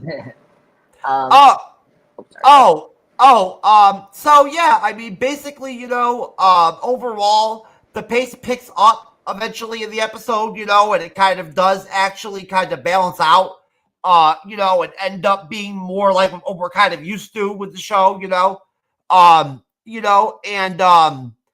think that the shots of all the beach shots, the jungle shots so far of seeing the kids, the Sids, traveling the beach, with Joe and everything and all that, all look great, they all look visually very stunning, and like very old fashioned, like very old world.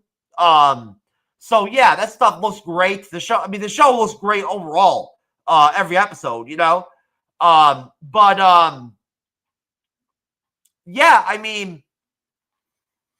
I definitely think to bounce off of the motif that's already been put in play by multiple people tonight, I definitely think that Wendy is seriously taking some major chances, with the Xenomorph without question, right? I know we're going back in time, but just the fact that she freed it the way that she did, that's not a very smart move. You know what I'm saying?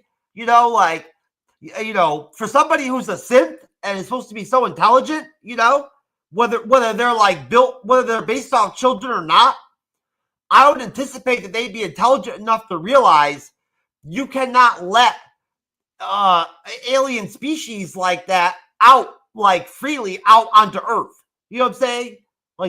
You can't do that,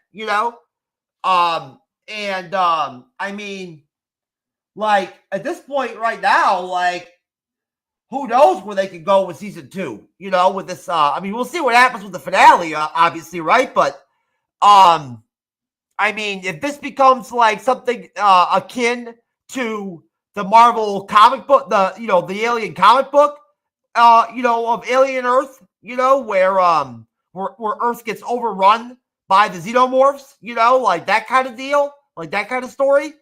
If it even starts to trend in that direction, even in a small way, that would be interesting to watch, that would be cool to watch, right? Seeing Xenos loose out on the the Earth having to be hunted down and shit like that, that would be cool. I do think that, as always, anytime you get Moreau and Kirsch together on screen, it's always great, it always makes for excellent television, right? They just have this great energy together. So I really enjoyed that whole exchange, where Moreau, allowed them to take him and his guards, in exchange for the synths. Why did Kirsch offer him like a creature if all they were going to do was kidnap them anyway? Good point. I think that was more of a trick to just capture Moreau and keep the Xenomorph for the kid, but we don't know yet for next episode. So I don't want to do a ton of super intense foreshadowing, but since it's already been done a little bit already, I just want to say that something tells me that in some form or fashion in episode 8, Kirsch is going to help Moreau in some way. You know what I'm saying? In some indiscriminate way, maybe not even intentionally, but in some way, Kirsch is going to help Moreau. He's going to free him, or something kind of shit like that, like their relationship or whatever, their like, deal is not done yet, Like I see more ahead for them, as characters together,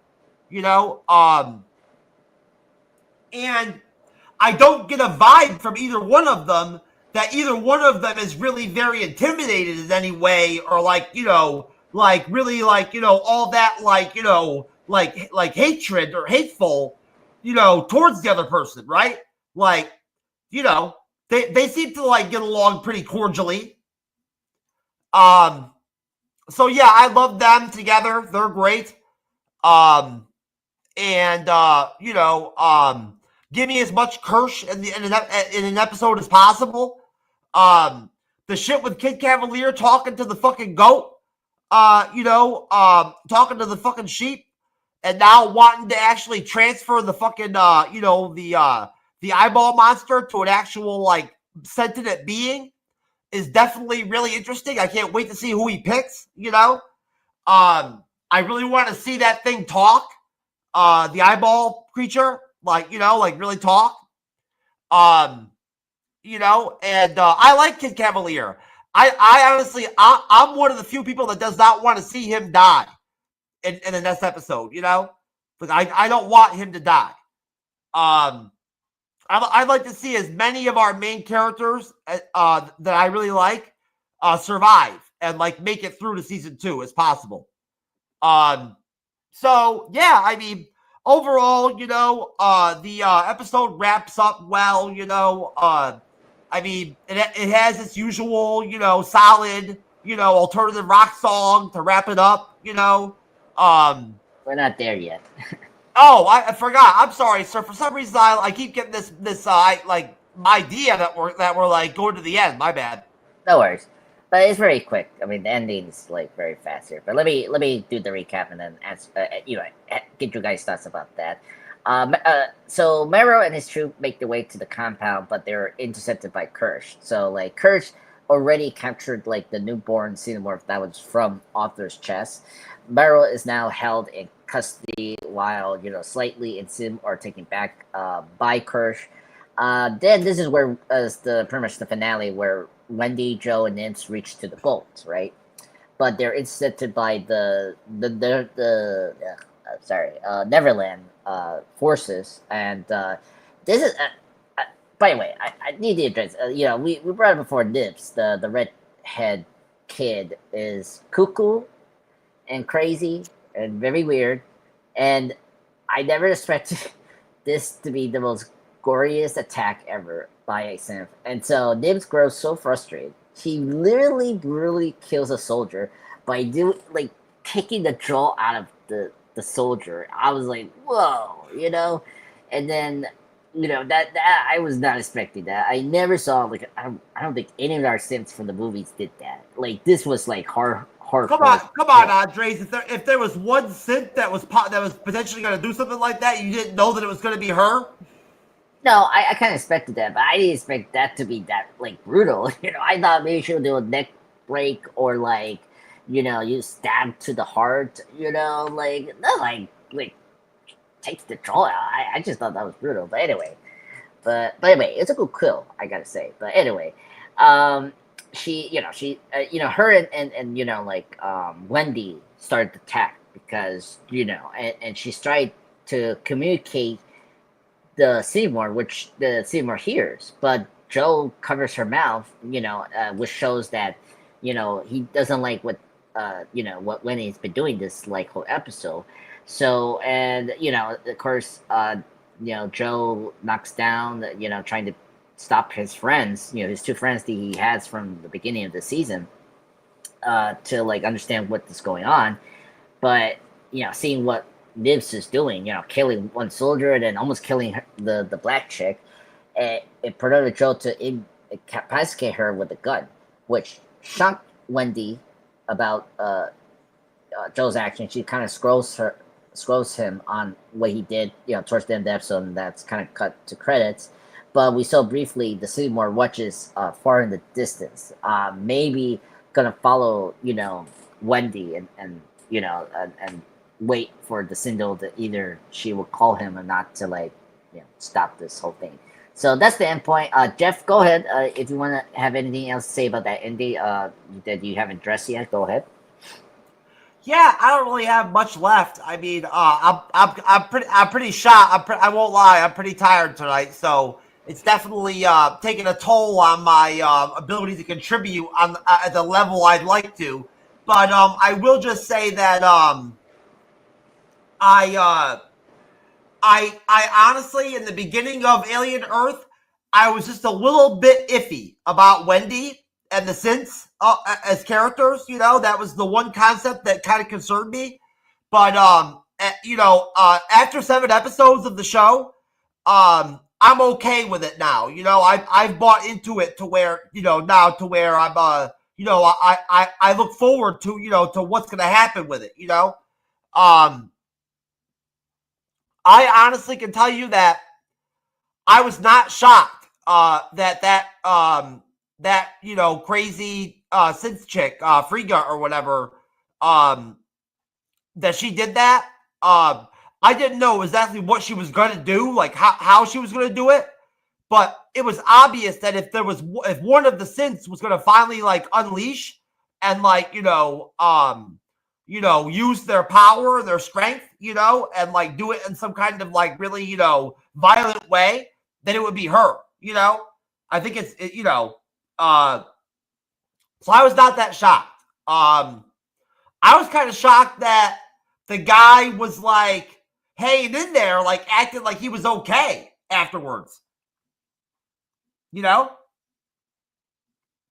Like he kind of rolled with it and everything and acted like he was okay and like alive, and everything, I mean, like. Yeah. I mean, you mean the brother or? No, the guy who had his jaw ripped out. Oh, I mean, that's kind of noble. Like, didn't he still look alive and like with it and like after it happened? Well, yeah, because when you get shot or killed, your reaction is like normal. It's like you don't feel it like right away until that. So like the guy that's a massive like injury. Yeah, but at the same time, like he was not expected to die like that moment, sir. So yeah, I mean, what else you want? That thing to react. I mean, it was pretty fast, sir. Like she did like a Superman / like the Flash, like just rip it out very quickly. It was very fast. I just was impressed by how well that that soldier rolled off that motherfucking like situation. Just because like honestly, that's a very impactful fucking like like situation right there to get your fucking jaw like ripped out or whatever. Like that's a really bad injury. I imagine if you ask the doctor, they tell you that like that's like not something you want to happen. Yeah. Yeah. Yeah. So like I mean honestly, a couple episodes of Alien Earth have had like kind of soft endings, and this is another one where they had kind of like a soft ending, right? And I really didn't care about the boat situation, like and fighting over the boat, and like seeing the Xeno again was cool, but I thought it was interesting that Joe had to actually zap the synth chick, to calm her down. You know what I'm saying? Because she lost it. She like went ballistic or whatever, right? That was neat. That he actually went ahead and had to shock her, right? It's nice to finally actually get a chance to see what the synths can really do, like physically, like strength wise, like power wise, physical wise. So yeah, I mean, that one Xeno that like is out there in the jungle looks very unique. It has like a very unique color to it, Yeah. And it blends in very well, like with the jungle, I think. Yeah, that's a good point.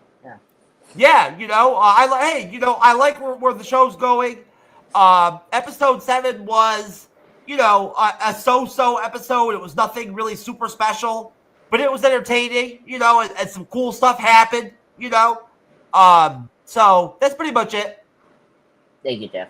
Yeah, I like the new design they give this like streamer from like Joe's liver.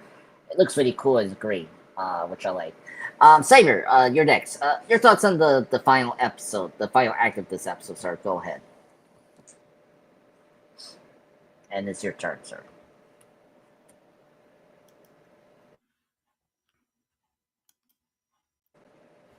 You said me, sir? Yes, sir. Okay. Yes. Yeah. Your All thoughts right. on the last part.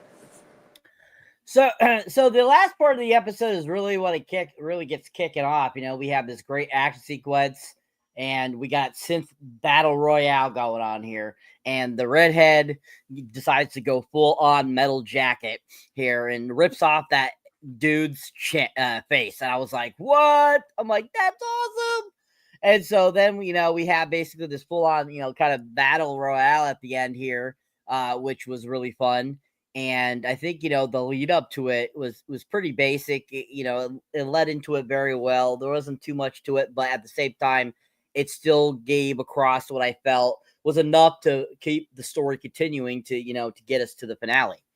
But that battle was so freaking awesome. I absolutely loved it, especially when they started going full tilt.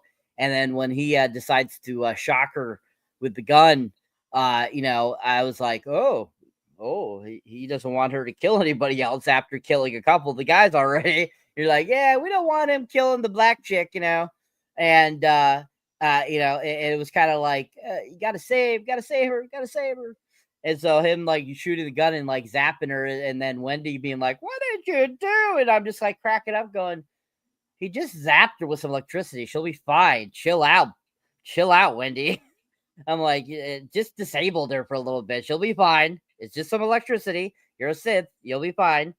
And but at the same time, it's just like, whoa, they were just like ready to like totally rip it out. And then we even saw the Xenomorph popping up and getting ready to listen to her, like, you know, tell him to do something. And you're just kind of like, oh God. And hence, I think why the brother decided to do what he did. To get her to, you know, not do that, because after what happened earlier, he was kind of like, yeah, I don't want that to happen again, you know, because the brother definitely, you could see, definitely sees that this change over into the synth body, you know, even though it's, you know, the mind of his sister, it definitely has warped her as a person, and she's not 100%, you know, mentally capable, even though it's, you know, it's supposedly her mind in that synth body. And you can definitely tell that she is definitely going in the Ash route, you know, going towards that direction. And as if you recall from the first Alien film, when Ash totally loses it, you know, it's something that you don't want to happen again. And this taking place between, well, this is supposed to take place between Alien 1 and Alien Romulus. So Ash has already gone crazy, and this is happening shortly after he's already gone crazy. So it's kind of like something that's happened with us since anyways.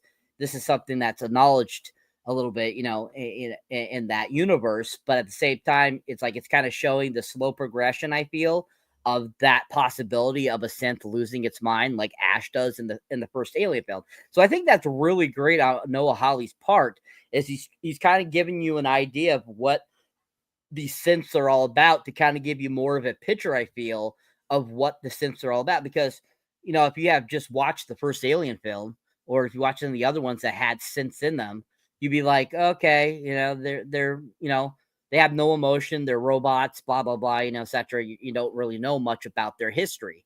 And in this series, we're getting a complete history of what they're all about, and that a lot of them were children that got put into adult bodies.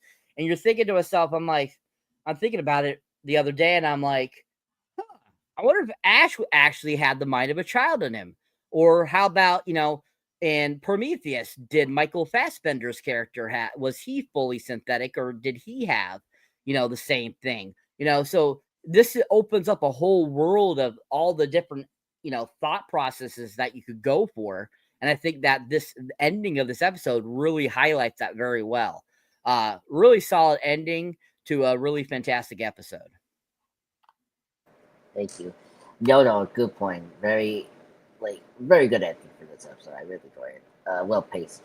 Kent, your thoughts on the last part of this episode, sir? Go ahead. Yeah, I think I touched on it before on just the open-ended nature of the ending and how that's going to lead into episode 8. I'm really excited about, but wanted to comment on the jaw kill that you guys mentioned. For lack of a better term, one of the coolest kills I've ever seen in something. It just shows you the strength of the synths, and maybe if they band together, they can do a lot of damage, which never really thought that would be part of this, because you feel like the violence is only going to come from the aliens. So yeah, you really see at the end there the strength kind of showed off. I like I don't remember if it was a punch or a kick, but you like saw somebody just yeet it into the ocean there off the boat. Was a pretty cool moment. But yeah, loved the what did you do at the end too from Wendy, and what that's going to mean is going to be interesting. So yeah, thought the ending was strong. And should I give my grade now? Yeah, we're gonna do it right now. Okay. Thank you. Yeah, so let me stick with you, Kent. We're gonna go to the ratings. It's like out of 10. What's your rating for this episode, sir? Yeah, just to echo our guests from earlier, I'd probably give it like a 7.5 to an 8, somewhere around there. I don't think it's one of the strongest episodes of the season, but yeah, I mean, if this was the only episode we got, I mean, I'd be all in on this series. If this was the pilot, I'd be all in on this. I think the pilot's great. I think the Fly episode stands out, and also episode 5, the kind of flashback episode, stand out as the best so far. But this was quality television. No, I agree. Cyber, it's your turn, sir. What's your rating for this episode?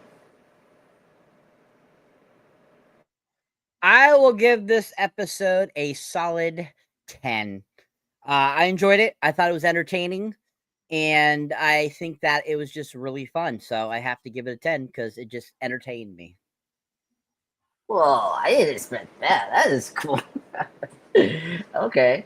Jeff, your turn. What's your rating for this episode? I think I will just stick with a very fair and not too high number, like an 8, to be honest with you, because I've already given out a couple 10s during Alien Earth already on other episodes. So I got to be careful, when it comes down to it, and be fair, right? And let's be honest here. Compared to other episodes, not as much happened in episode 7 as other episodes during the season. So there's lots of other things you could say, but that's why I'm going to give it an 8. Thank you. Yeah, I could. Yeah, this one is tough because we had really great episodes, as Kent said before. The pilot, the episode 5 and 6 were really good. So for me, will give it a little higher rating. I'll give it 8.5 out of 10.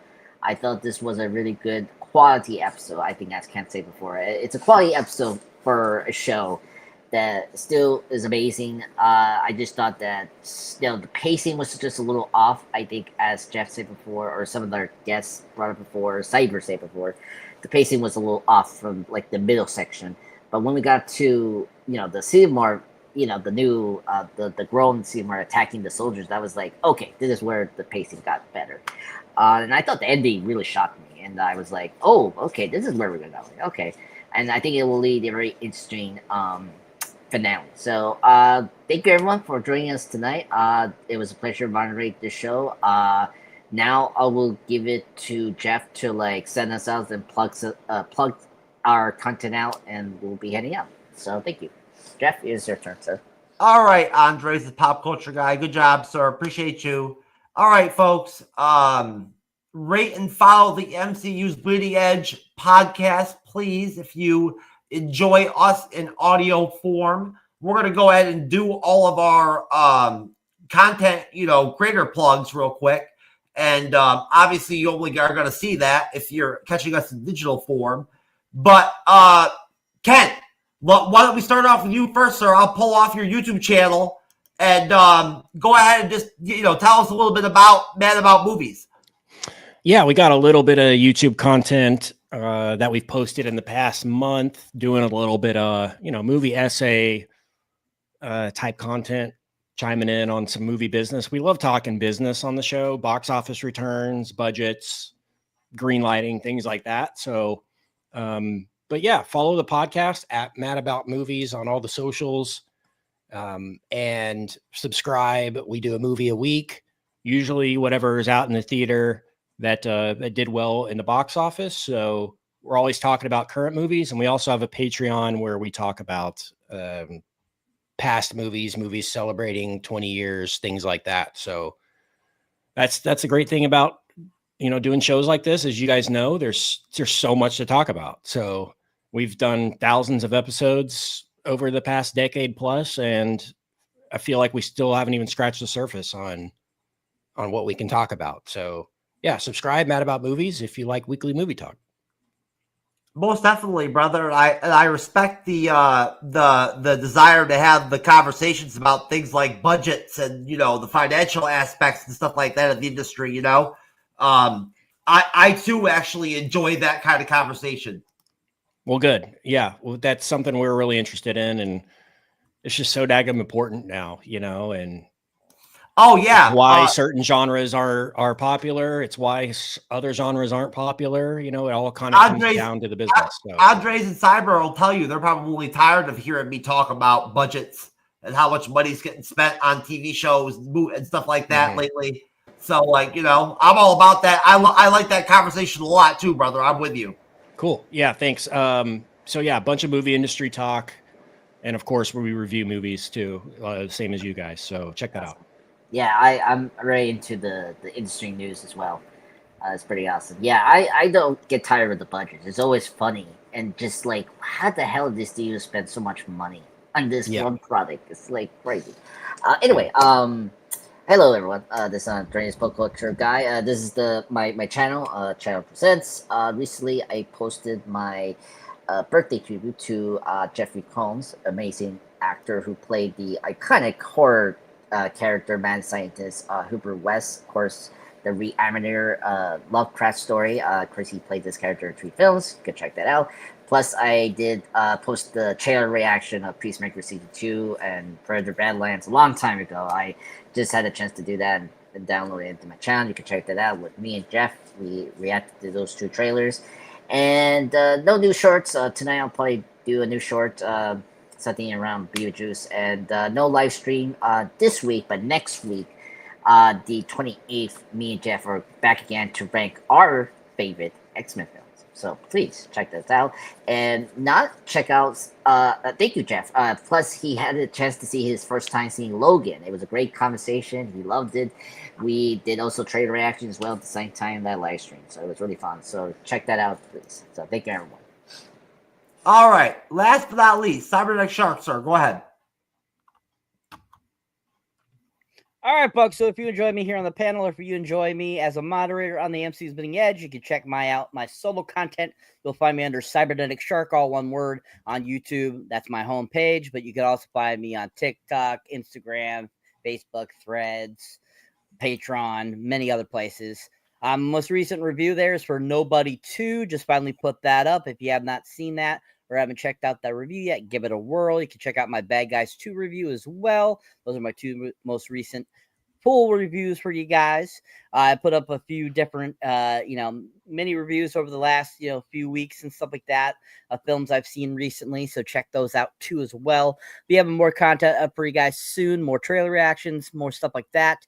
They just dropped today the first trailer for Anaconda, which is the reboot and remake of Anaconda from 1997. So I can't wait to review that trailer. As you can see there, I just recently saw Beau is Afraid, Ari Aster film, and Freaky Tales, which is directed by the duo that directed Captain Marvel.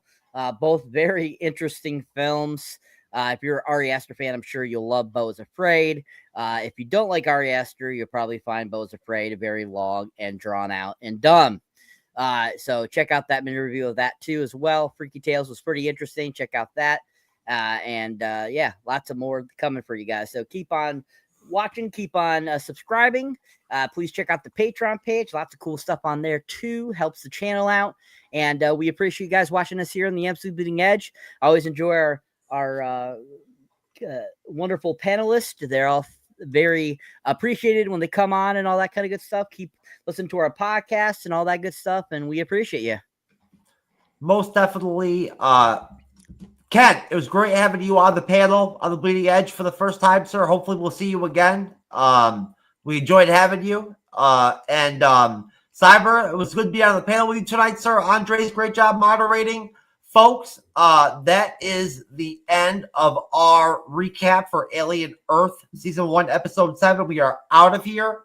And, you'll see us again soon when we do Peacemaker. I believe episode 5 this Friday. Although Correct.